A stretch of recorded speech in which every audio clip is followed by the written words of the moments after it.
लवकरच गणपती बाप्पाचं आगमन होणार आहे. आपण सर्वजण बाप्पाच्या आगमनाची अगदी आतुरतेने वाट बघत आहोत. बाप्पाचा आवडतीचा नैवेद्य म्हणजे मोदक. या गणेशोत्सवामध्ये जर तुम्हाला उकडीचे मोदक करायचे असतील तर ते कसे करायचे त्याची सोपी आणि साधी रेसिपी आज आपण बघणार आहोत. तर आज आपण उकडीचे साधे मोदक आणि गुलकंद उकडीचे मोदक कसे करायचे याची रेसिपी बघणार आहोत. चला तर मग बघूयात. आता लवकरच आपल्याकडे बाप्पाचं आगमन होते, त्यासाठी आपण स्पेशल उकडीच्या मोदकांची रेसिपी बघूया. सुरुवातीला मी साहित्य सांगते यासाठी काय लागणार आहे. यासाठी उकड करण्यासाठी आपल्याला लागणार आहे 1 वाटी तांदळाचे पिठी, 1 वाटी पाणी, चवीपुरतं मीठ आणि त्यात थोडंसं तूप लागेल. हे उकडीचं साहित्य.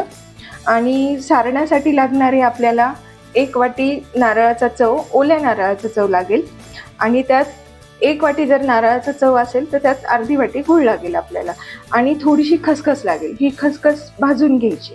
सारण्यासाठी वेलचीची पूड पण लागेल. पण आता गुलकंद मोदक बघणार आहोत, त्यासाठी मी साहित्य सांगते. उकडचं जे साहित्य आहे ते पहिलं घेतलं तेच लागेल आपल्याला. फक्त सारण्यासाठी आपल्याला ओला नारळाचा चव, गूळ आणि गुलकंद लागेल. पिठीसाठी थोडासा रंग लागेल. गुलकंदचं सारण करण्यासाठी 1 वाटी नारळाचा चव, त्याला अर्धी वाटी गूळ. तर त्या अर्धी वाटी गूळमध्ये 2 चमचे गूळ कमी करून त्यात 2 चमचे गुलकंद ॲड करा. तेवढं त्या सारणाला पुरेसं आहे. आता आपण रेसिपीला सुरुवात करूया. प्रथम कढई तापवायला ठेवा. 1 वाटी पाण्याला उकळी येऊ द्यायची. टाकायचं थोडं चवीपुरतं मीठ, 1 चमचा तूप. पाण्याला उकळी आली आहे. आता आपण त्यात तांदळाची पिठी घालूया. ती थोडी थोडी करून टाका, म्हणजे त्यात तांदळाच्या गुठळ्या होणार नाही. त्याला चांगलं मिक्स करा. गॅस कमी असू द्या. झाकून ठेवूया. एक वाफ काढायची आपल्याला त्याची. तर उकडलं, चांगली वाफ आली आहे. ते आपण काढून घेऊया सारण ताटात. उकड काढून घेऊ ताटात. गरम असल्यामुळं चमच्याच्या साहित्यानं त्याला चांगलं मळून घ्या. थोडंसं गार झाल्यावर मग हाताने मळा. उकड आपली थंड होतीये तोपर्यंत आपण सारण करून घेऊया. सारणासाठी गूळ आणि खोबरं परतून घ्यायचे. असं तूप घातलेलं आहे. गूळ आणि खोबरं, गूळ पातळ होईपर्यंतच आपल्याला सारण परतायचे. गूळ वितळला की गॅस बंद करून टाकायचा.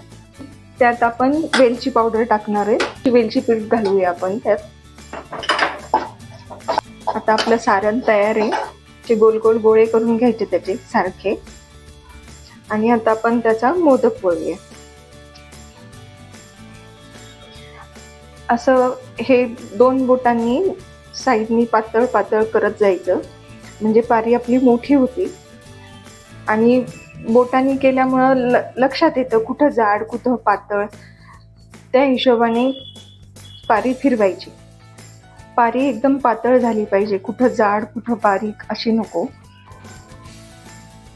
ह्या बोटांनी हे बोट आत ठेवून साईडनी दोन्ही बोटांनी त्याला दाबायचं, म्हणजे छान कळ्या पडतात त्याला. आता यात आपण सारण भरू.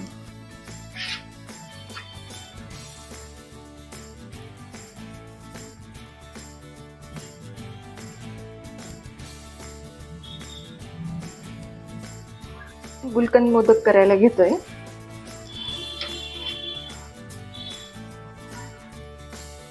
जे सारण केलंय ते आपण यात भरूया.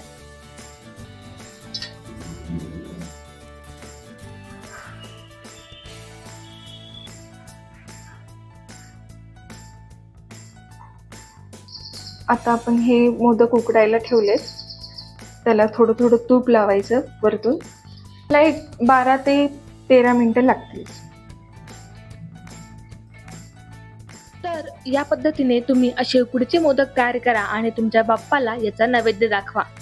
Apurva Talnikar, news 18 local, Chhatrapati Sambhajinagar.